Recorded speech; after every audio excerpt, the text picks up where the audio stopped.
Buenas noches.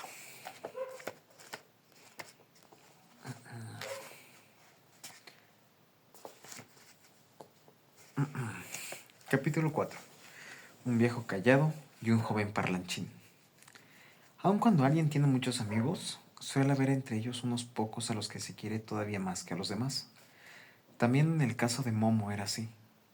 Tenía dos grandes amigos que iban a verla cada día y que compartían con ella todo lo que tenían. Uno era joven y otro viejo. Momo no habría sabido decir a quién de los dos quería más. El viejo se llamaba Bipo Barrendero. Seguro que en realidad tendrá otro apellido, pero como era barrendero de profesión y todos le llamaban así, él también decía que ese era su nombre. Bipo Barrendero vivía en una choza que él mismo se había construido, cerca del anfiteatro, a base de ladrillos, latas y cartón embreado. Era extraordinariamente bajo e iba siempre un poco encorvado, por lo que apenas sobrepasaba a Momo. Siempre llevaba su gran cabeza sobre la que se erguía un mechón de pelos canosos, un poco torcida, y sobre la nariz llevaba unas pequeñas gafas. Algunos opinaban que a Bipo Barrendero le faltaba algún tornillo. Lo decían porque ante las preguntas se limitaba a sonreír amablemente y no contestaba. Pensaba, y cuando creía que una respuesta era innecesaria, se callaba. Pero cuando la creía necesaria, pensaba sobre ella. A veces tardaba 2 horas en contestar, pero a otras tardaba todo un día. Mientras tanto, el otro, claro está, había olvidado a qué había preguntado, por lo que la respuesta de Bipo le sorprendía. Solo Momo sabía esperar tanto y entendía lo que decía. Sabía que se tomaba tanto tiempo para no decir nunca nada que no fuera verdad, pues en su opinión, todas las desgracias del mundo nacían de las muchas mentiras. Las dichas a propósito, pero también las involuntarias. Las dichas a propósito, pero también las involuntarias, causadas por la prisa o la impresión. Cada mañana iba, antes del amanecer, en su vieja y chirriante bicicleta, hacia el centro de la ciudad, a un gran edificio. Allí esperaba con sus compañeros en un patio, hasta que le daban una escoba y le señalaban una calle que tenía que barrer. A Bipo le gustaban estas horas antes del amanecer, cuando la ciudad todavía dormía. Le gustaba su trabajo y le hacía bien. Sabía que era un trabajo muy necesario. Cuando barría las calles lo hacía lentamente, pero con constancia. A cada paso una inspiración y a cada inspiración una barrida. Paso, inspiración, barrida. Paso, inspiración, barrida. De vez en cuando se paraba un momento y miraba pensativamente ante sí. Después proseguía. Paso, inspiración, barrida. ¿Mandé? ¿Está ahí en el bote todavía? Ah. Mientras iba moviendo con la calle sucia ante sí y la limpia detrás, se le ocurrían pensamientos. Pero eran pensamientos sin palabras. Pensamientos tan difíciles de comunicar como un olor del que uno a duras penas se acuerda, o como un color que se ha soñado. Después del trabajo, cuando se sentaba con Momo, le explicaba sus pensamientos. Y como ella le escuchaba a su modo, tan peculiar, su lengua se soltaba y hallaba las palabras adecuadas. ¿Ves, Momo? Le decía, por ejemplo, las cosas son así. A veces ante ti una calle larguísima te parece tan terriblemente larga que nunca crees que podrás acabarla. Miró un rato en silencio a su alrededor. Entonces siguió. Y entonces te empiezas a dar prisa, cada vez más prisa. Cada vez que levantas la vista, ves que la calle no se hace más corta y te esfuerzas más todavía. Empiezas a tener miedo. Al final estás sin aliento y la calle sigue estando por delante. Así no se debe hacer. Pensó durante un rato, entonces siguió hablando. Nunca se ha de pensar en toda la calle de una vez, ¿entiendes? Solo hay que pensar en el paso siguiente, en la inspiración siguiente, en la barrida, en la siguiente barrida. Nunca nada más que en el siguiente. Volví a callar y reflexionar antes de añadir. Entonces es divertido. Eso es importante, porque entonces se hace bien la tarea. Y así ha de ser. Después de una nueva y larga interrupción, siguió. De repente se da cuenta. se da cuenta uno de que paso a paso se ha barrido toda la calle.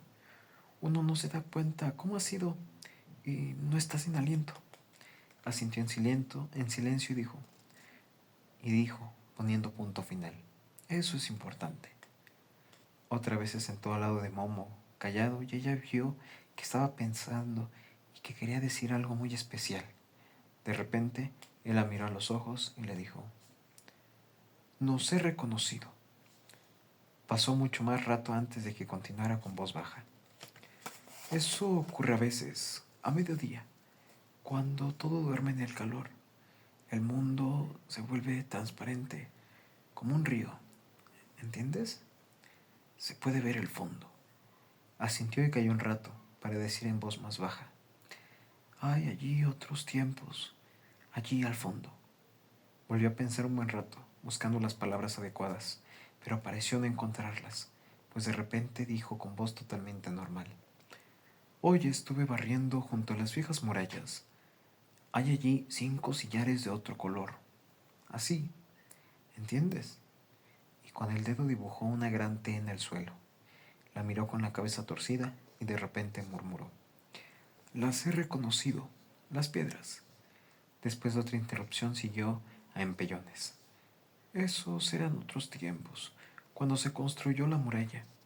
Trabajaron muchos en ella, pero había 2 entre ellos que colocaron esos sillares. Era una señal, ¿comprendes? La he reconocido. Se pasó la mano por los ojos. Parecía costarle un gran esfuerzo lo que intentaba decir, porque al seguir hablando las palabras salían con esfuerzo. Tenían otro aspecto, esos 2, en aquel entonces. Pero entonces dijo en tono definitivo y casi colérico: pero nos he reconocido, a ti y a mí, nos he reconocido. No se le puede tomar a mal a la gente el que sonrieran cuando oían hablar a Vipo Barrendero de ese modo y a sus espaldas. Algunos se señalaban la sien con el dedo, pero Momo lo quería y guardaba todas sus palabras en su corazón. El otro amigo de Momo era joven, y en todos lados lo más opuesto a Vipo Barrendero. Era un guapo muchacho de ojos soñadores, pero con una lengua increíble. Siempre estaba repleto de bromas y chistes, y sabía reír con tal ligereza que había que reír con él se quisiera o no. Se llamaba Girolamo, pero todos lo llamaban Jiji. Como el viejo Pipo lo hemos llamado según su profesión, haremos lo mismo con Jiji, aunque no tenía ninguna profesión precisa. Lo vamos a llamar, pues, Jiji Cicerón. Pero ya queda dicho que la de Cicerón solo era una de las muchas profesiones que ejercía según la ocasión, y no lo era ni mucho menos de modo oficial. El único requisito que tenía para ejercer esa actividad era una gorra de plato. Se la ponía en cuanto veía aparecer, de tarde en tarde, algún grupo de viajeros que se había perdido por ese barrio. Se acercaba a ellos con la cara seria y se ofrecía a guiarlos y explicarles todo. Si los forasteros estaban de acuerdo, se disparaba y les contaba los cuentos de Calleja.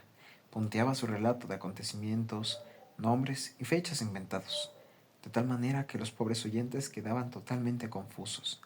Algunos se daban cuenta y se marchaban enfadados, pero la mayoría se lo creía y se lo retribuían cuando Jiji pasaba la gorra al final. La gente de los alrededores se reía de las invenciones de Jiji, pero algunos ponían caras censoras y opinaban que no estaba bien que aceptara dinero a cambio de historias que, al fin y al cabo, había inventado. Eso lo hacen todos los poetas, eso, decía a eso Jiji. ¿Y acaso la gente no ha recibido nada a cambio de su dinero? Yo os digo que han recibido exactamente lo que querían. ¿Y qué importa que lo que yo cuente esté escrito en algún libro muy sabio? ¿Quién nos dice a vosotros que las historias que ponen en los libros sabios no sean también inventadas? Solo que nadie se acuerda, ¿ya? Otra vez decía: ¿quién sabe lo que es cierto y lo que no? ¿Quién puede saber lo que ha ocurrido aquí hace 1000 o 2000 años? ¿Lo sabéis vosotros? No, reconocían los demás. ¿Lo veis?, exclamaba Jiji Cicerón. ¿Cómo podéis decir vosotros que las historias que yo cuento no son verdad? Puede ser que casualmente haya ocurrido tal como yo lo cuento. Entonces he dicho la pura verdad. Eso era difícil no poner nada. Sí, en lo que se refiere a la locuacidad, Gigi fácilmente podía con todos ellos. Lamentablemente venían muy pocos forasteros que quisieran ver el anfiteatro, por lo que Gigi tenía que practicar otras profesiones. Según la ocasión, era guarda de un aparcamiento, testigo de boda, paseador de perros, cartero de amor, participante en un funeral, traficante de recuerdos y muchas otras cosas más. Pero Gigi soñaba con volverse rico y famoso. Viviría en una casa de fábula, rodeada de un parque, comería en platos dorados y dormiría sobre almohadas de seda. Y se veía a sí mismo en el esplendor de la fama como un sol, cuyos rayos lo calentaban ahora en su miseria. Lo que conseguiré, exclamaba cuando los otros se reían de sus sueños. Todos os acordaréis de mis palabras. Pero ni él mismo hubiera podido decir cómo pensaba alcanzar la fama, porque no le atraía demasiado el esfuerzo y el trabajo. Eso no tiene mérito, le decía Momo. Así, así se puede hacer rico cualquiera. Míralos, los que parecen, los que han vendido la vida y el alma por un poco de bienestar. No, a eso no juego yo. Y aunque muchas veces no tengo dinero, ni siquiera para pagar una taza de café, Jiji seguirá siendo Jiji. Se pensaría Se pensaría que era totalmente imposible que dos personas de ideas tan diferentes acerca del mundo y la vida, como Gigi Cicerón y Beppo Barrendero, se hicieron amigos. Sin embargo, así era. Da la casualidad que el único que nunca censuraba a Gigi su ligereza era el viejo Bipo, y por la misma casualidad era precisamente locuaz Gigi el único que nunca se reía del sorprendente y viejo Bipo. Probablemente fuera a causa del modo en que Momo los escuchaba a ambos. Ninguno de los tres intuía que pronto caería una sombra sobre su amistad, y no solo sobre su amistad, sino sobre toda la región. Una sombra que crecía y crecía y que ahora mismo oscura y fría se extendía sobre la gran ciudad. Se trataba de una conquista callada e insensible, que avanzaba día a día, y contra la que nadie se resistía, porque nadie conseguía darse cuenta de ella. Y los conquistadores, ¿quiénes eran? Ni siquiera el viejo Bipo, que se daba cuenta de tantas cosas que los demás no veían.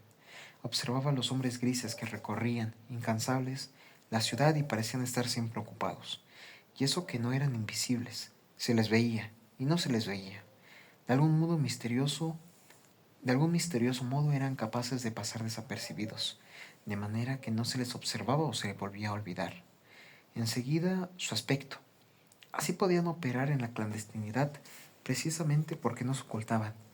Y como nadie reparaba en ellos, nadie les preguntaba de dónde habían salido y de dónde salían, porque cada día eran más.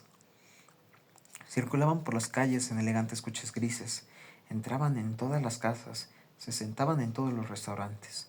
Muchas veces hacían anotaciones en sus agendas. Eran unos hombres vestidos con trajes de un color gris telaraña. Incluso sus caras parecían ser de ceniza gris. Llevaban bombines y fumaban pequeños puros grises. Cada uno llevaba siempre un maletín gris plomo.